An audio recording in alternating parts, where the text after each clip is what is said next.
condensed version of what Skip Bayless has just done to Mike McCarthy. I guess we'd call it fat shaming. Mike Fisher reporting from Phoenix. There's the beautiful downtown Phoenix behind me.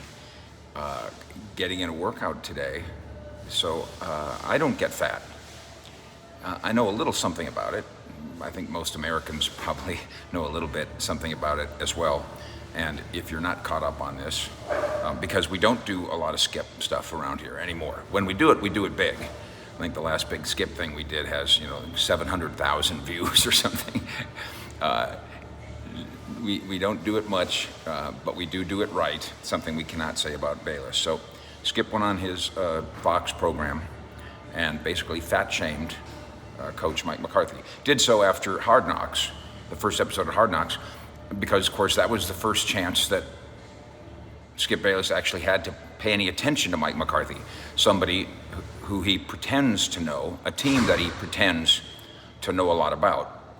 Skip Bayless just now realized that Mike McCarthy's heavyset. He's been in pro football for 30 years.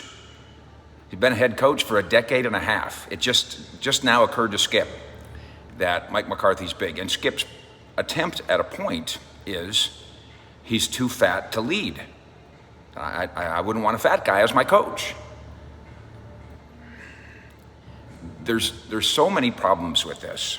And it starts with Skip's general ignorance about the way coaching works and the way sports works. And of course, Skip, when it comes to sports and his accomplishments, is a well-known fraud. At least most people, like you, if you view this channel, know it. Skip's accomplishments in sports are non-existent. It's a name-calling game that Skip plays a lot. A lot of times he'll give a male athlete a feminized version of his name as a nickname. Skip's obsession with the sexuality, twisted obsession with the sexuality of male athletes, his twisted obsession with other people in sports, men, and their bodies is also queer in whatever sense of the word you'd like to use it. In this case, he decides to be obsessed because Mike McCarthy is fat. There's an intelligent way to discuss this. Would you prefer that your leader of a football team be a fitness buff? Probably. You'd prefer that he be the handsomest, most charismatic, presidential, CEO, all of it. You'd prefer all of it. You'd prefer that he be tall. It'd be great if he once played professional football. All those things would be great in a perfect world. They're not a perfect world, which is why Andy Reid is fat, because he's not perfect. So Skip Bayless wouldn't take Andy Reid as his coach. You wouldn't take Romeo Crennel as your defensive coordinator for the last 30 years, because Romeo Crennel is quite large. Have you ever seen Bill Belichick with his shirt off? I'm not going to do that for you here. Go Google it. Go Google shirtless Belichick and see what you see. And what you're going to see is a guy who clearly used to be a smaller guy who lifted weights, who is now an older fat guy. I mean, he just is. Bill Belichick can't lead. Romeo Crennel can't lead. Andy Reid can't lead. Mike McCarthy can't lead. I should point out that as Skip pretends to know everything there is to know about the Dallas Cowboys, by the way, Cowboys headquarters in Oxnard is about 40 minutes away from where Skip is. Not once in the decade, to my knowledge, and certainly not this year, has he come to Oxnard so he could talk firsthand with any of the people that he pretends to be an expert on. That's really a great, interesting subject to discuss. If you're serious-minded about it, and you would discuss it with Mike McCarthy, in a non-COVID era, this would already happened. It makes it a little difficult in the era and the time that we live in now. But it's on my list of things to do. It's an interesting subject. Do you have to be good at math to teach math? Do you have to be good at history to teach history? Or can you just be a teacher? Same thing with Mike McCarthy. Does Mike McCarthy have to have been a great quarterback himself to teach quarterbacks? History in the NFL tells us no.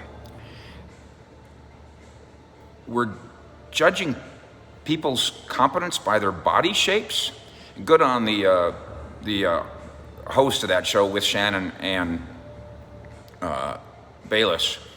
Good on her, Jenny Taft, for standing up to Skip, which, by the way, he did not like.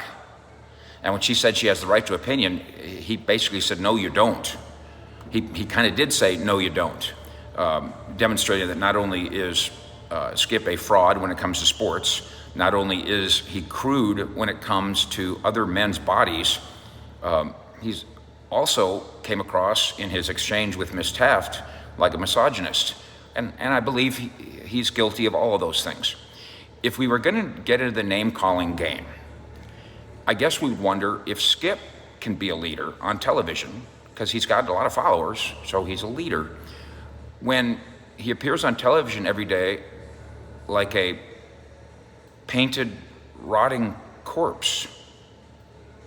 Can you be a leader if you look like a painted, rotting corpse? The truth is, Dr. Phil is heavy-set, and he does just fine in leading people. He probably leads as many people as anybody in America.